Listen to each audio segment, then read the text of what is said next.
sterile means the condition of being free from all living microorganisms. The term sterility assurance is a combination of two words.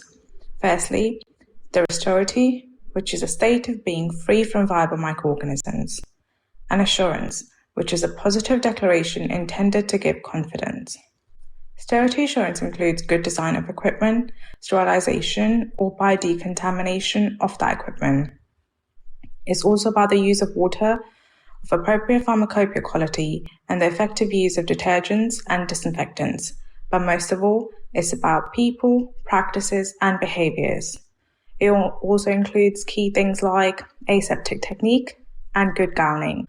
Our product must meet 3 criteria. Firstly, it must be free of viable microorganisms. It also must be free from microbial byproduct like fever-causing endotoxin and from visible particulates. While a sterile product, which is sterilized by filtration, is held in a sterile vessel and is brought together with dehydrated vials and dispensed under grade A conditions, a risk remains of contamination ingress. Aseptically filled products undergo no further treatment, so the controls during processing are paramount.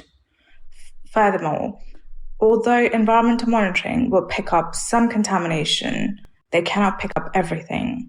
There are no substitutes for poor practice, so we need to focus foremost on environmental and personnel controls.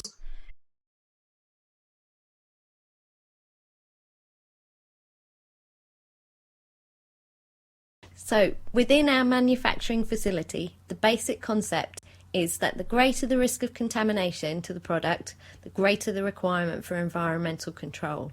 This is reflected by the grades of rooms that we assign to our clean rooms. So in our grade D clean rooms, we have more of the early stage processing, the cleaning going on, with our grade C rooms used for intermediate processing, and our grade A and B clean rooms used for final filling of our products. Grade B clean rooms with grade A zones situated inside. The grade A zones are where all the critical activities take place, and they're protected by unidirectional airflows or UDAFs, and those UDAFs are either fixed in place or mobile. The definition as per Annex 1 of the MHRA's Orange Guide is the local zone for high-risk operations, e.g. filling zone, stopper bolts, open ampoules and vials, where aseptic connections are made, and normally such conditions are protected by a laminated. Grade B areas are defined as the areas for aseptic preparation and filling, and basically form the background environment for all those grade A zones.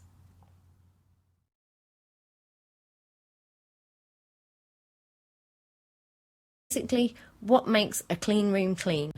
Well, control is physically maintained by the materials we use, so we have smooth surfaces that are made of vinyl or stainless steel.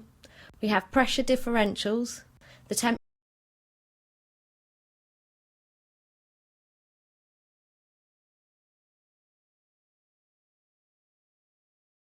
we can physically control room parameters. Within that, we have zones of criticality. We gown and practice aseptic behaviours in order to control the people risk. We use methods for transferring in our equipment and product to reduce the levels of contamination. Temperature and humidity is controlled, and the way the air moves and how clean it is. The last 3 are all tied into what is known as our HVAC system, or heating, ventilation and air conditioning. These ensure that clean airflow always moves from critical areas outwards to the support areas. The surfaces are easy to clean and disinfect, and importantly, that it's designed for operator comfort. So let's talk a bit about what keeps the air clean. All air is filtered into the AFS through HEPA filters. HEPA stands for High Efficiency Particulate Air. It's firstly filtered into the clean rooms and then refiltered into the grade A zones. H14 HEPA filters, which are capable of retaining 99.995% of particles. These particles may be carrying microorganisms, so it is vital that we maintain the effectivity of our filters. When they go wrong, the consequences are enormous.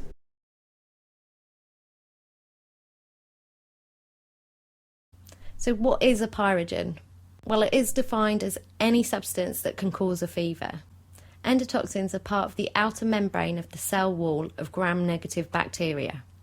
They are released on bacterial cell lysis, or more simply, death. Gram-negative bacteria are commonly found to be associated with water sources.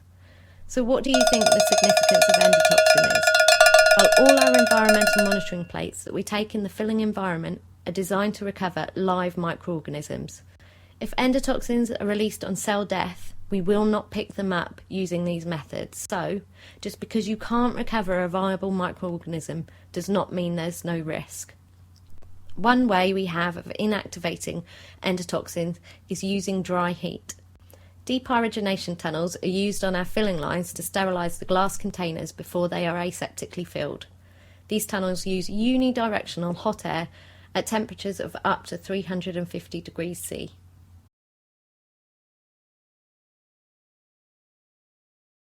And you will shed microorganisms. So how do we further maintain their control? That is by cleaning to a programme and in a controlled way.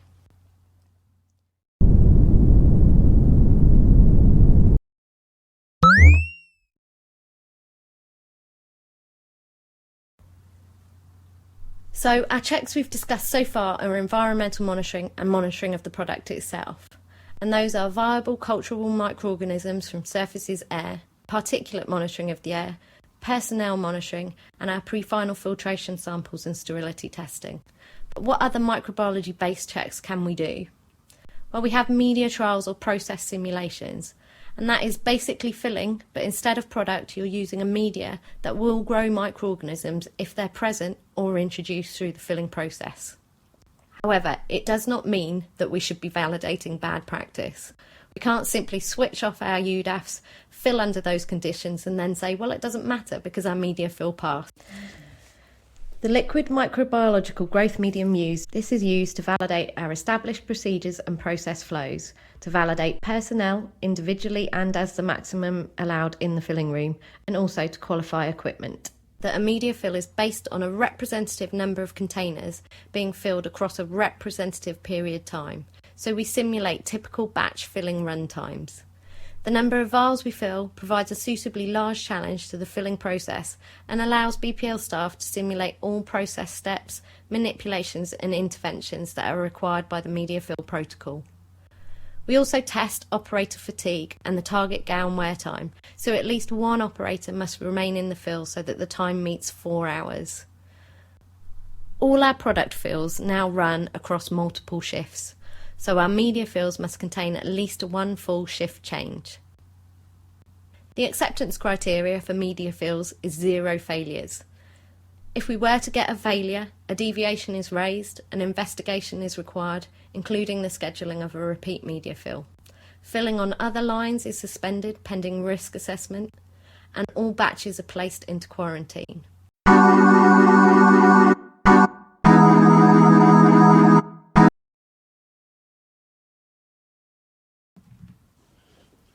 So we have controlled clean rooms in terms of the way they've been engineered and designed.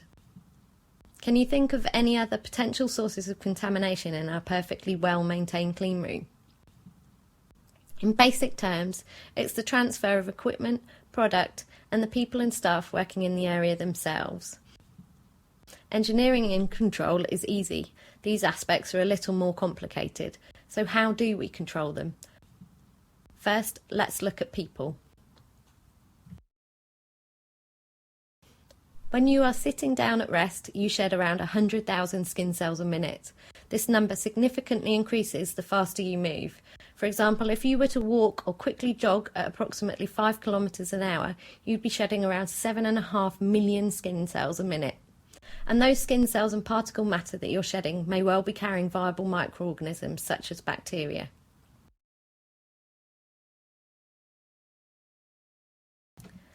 Firstly, we can use gowning procedures to control this contamination. Therefore, correct gowning techniques and correct behaviour is important in maintaining the integrity. Entering the first change, remove your outerwear, don the first suit, captive shoes and hairnet. Moving through to the second change area, you collect your second suit, overboots, gloves, mask and goggles.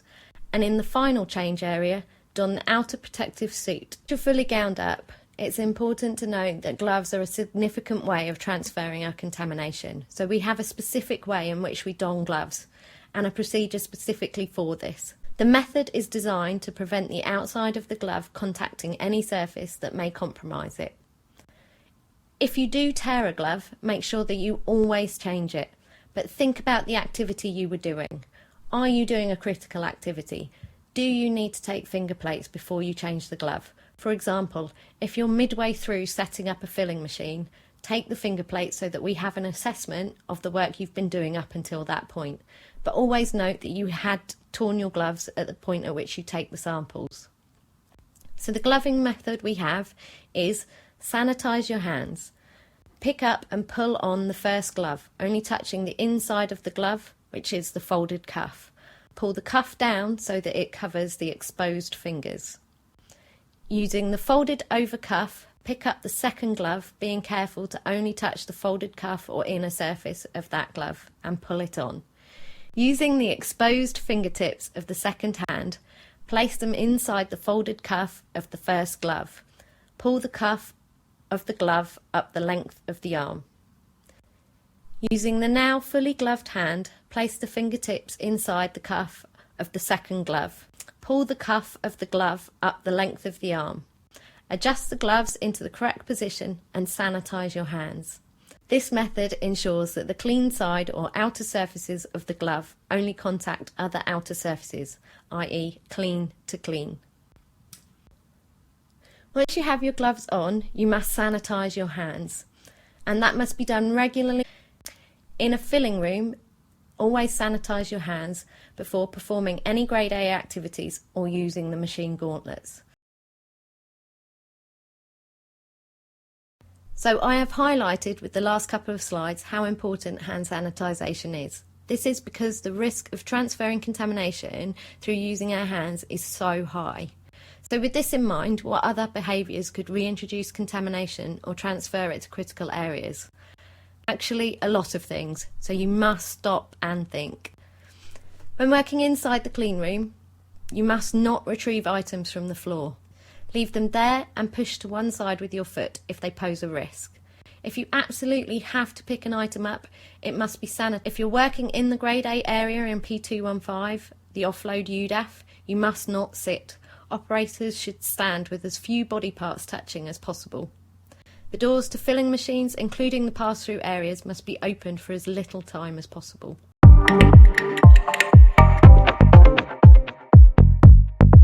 Well, an intervention is when the machine doors are opened and the operator places their hands inside the Grade A environment. Therefore, you must follow line clearance practices and remember to use tools wherever possible. For hand sanitisation and aseptic practice is still very important, including the use of tools to perform the task. Never ever use your hands or the gauntlets directly to manipulate vials. Always use forceps or a tool to complete the task. Be aware of where the filling needles are. Performing manipulations or equipment adjustments should be done at the furthest point away from those filling needles that you possibly can. Under no circumstances should you touch the needles themselves.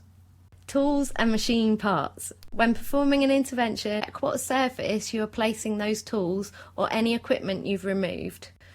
Sterilised equipment should not be placed on surfaces that have only been sanitised by cleaning.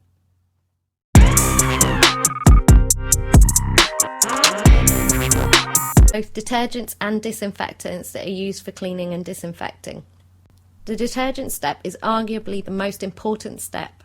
If a surface is too dirty, the disinfectant simply will not work. It can't penetrate the layers of dirt to kill the microorganisms, so this soiling must be removed with detergent. Think about waking up after a night out and only using a mouthwash to clean your teeth. Your teeth will definitely stay furry unless you brush them first, and this is the same principle. So detergents are cleaning agents that are used to remove soiling from a surface which requires disinfection. Disinfectants are solutions that are a chemical or physical agent that destroy or remove vegetative forms of harmful microorganisms when applied to a surface. Disinfectants for floors, walls and surfaces are rotated. This is to reduce the risk of resistant strains developing. And the different disinfectants in rotation have different modes of activity. This means they have different ways in which they kill microorganisms to prevent that resistance. Each disinfectant has a contact time. It is the time required for disinfectant to kill a microorganism and is a validated practice involving both laboratory studies and field trials within the production facility. A contact time is basically the time taken after the application of the disinfectant for the disinfectant to be effective. That is, how long it takes to reach and penetrate the bacterial cell wall to kill. For the period of the contact time, the surface must not be used. And it is important to remember that you can reapply a disinfectant to achieve the contact time. You don't need to soak a surface. In addition to the standard microcidal contact time, there are also contact times for sporicidal and fungicidal disinfections, and these are longer because the microorganisms here are much more resistant. Detergents and disinfectants for use on surfaces must be applied using the triple bucket system to avoid cross-contamination. It is a method by which the mop is designed to remain clean during the application of disinfectant. Disinfectant should be applied by working backwards towards a room entrance, and where there is more than one entrance or exit, you should work from the most critical area back to the least critical. Let's look at cleaning methods. Which of the following examples do you think are the most appropriate? Zigzag strokes in horizontal and vertical directions across the room? Parallel strokes in a single direction across the room? Or parallel strokes continually up and down moving towards an end point? Or circular overlapping strokes? Well, the answer is 2 and 3. Parallel strokes in a single direction is best used for walls to bring the residues down to floor level where they can be removed. And 3, parallel strokes continually up and down moving towards the end point for the floors, as you would be removing residues towards an exit. And this is very similar to the way a window cleaner operates their squeegee.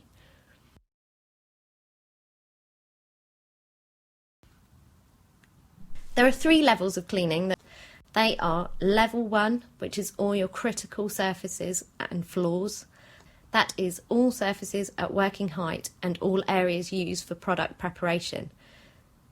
This level of cleaning is done at the highest frequency. A level 2 clean is all those areas plus less critical surfaces, e.g. walls, and this is done at a medium frequency. A level 3 clean is basically everything.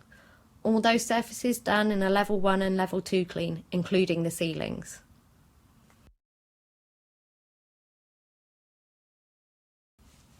So, to summarise, cleaning is important. Use detergent followed by disinfectant. We rotate our disinfectants. Disinfectants have validated contact times. And we use a triple bucket method and clean from the furthest point from the door backwards, or from an area of criticality backwards. And there are 3 different levels of cleaning.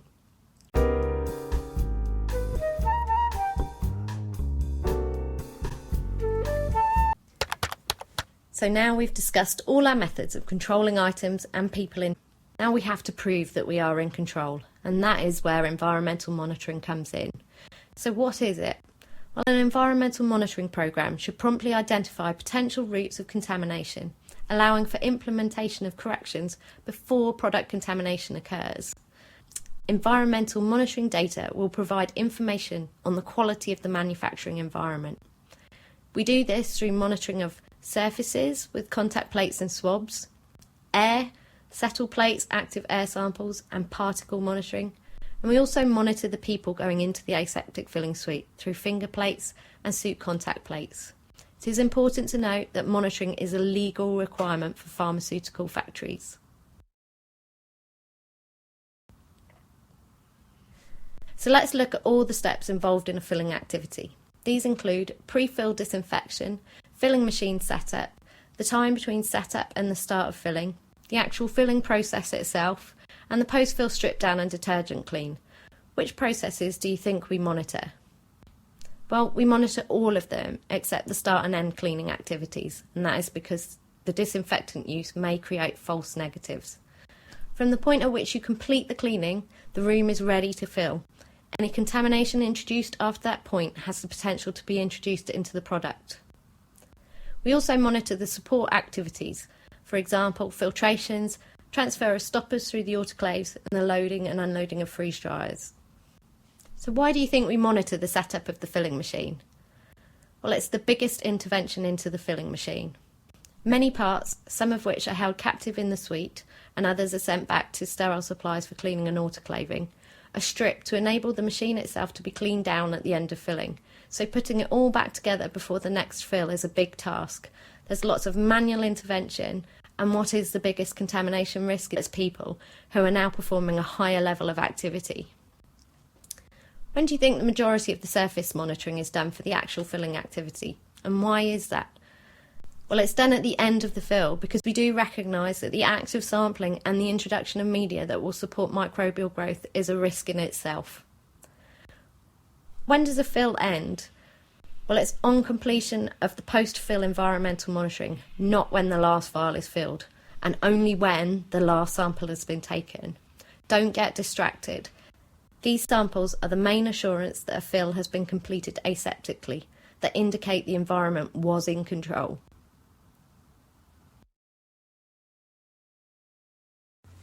Now, well, it's to draw a comparison to the microorganisms on batch-related plates and the people present. We do know that there is a chance that you may contaminate while sampling, and we have to be able to look at the microorganisms to see if that is the case. It's also a check on whether gowning is undertaken correctly, to determine if you contaminate yourself as part of the work you undertake, particularly the engineers who may be removing panels from the sides of filling machines, and an overall picture of the contamination risk you present to the environment. When are exit suit plates taken? Every single time you exit the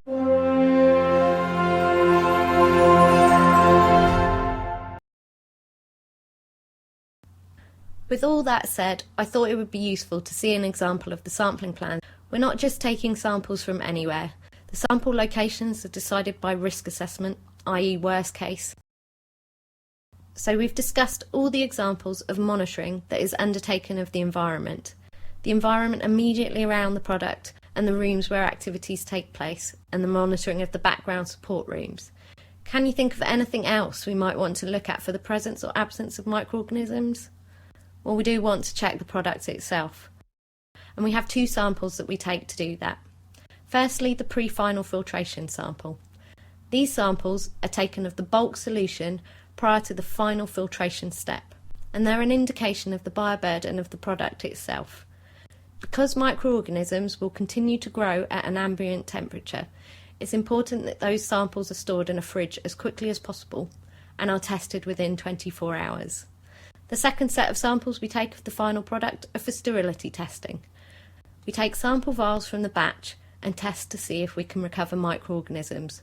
We take between 10 and 20 vials dependent on the batch size and fill volume. So as you might have guessed, these are very expensive samples. How meaningful are those tests? Well, the answer is not meaningful at all.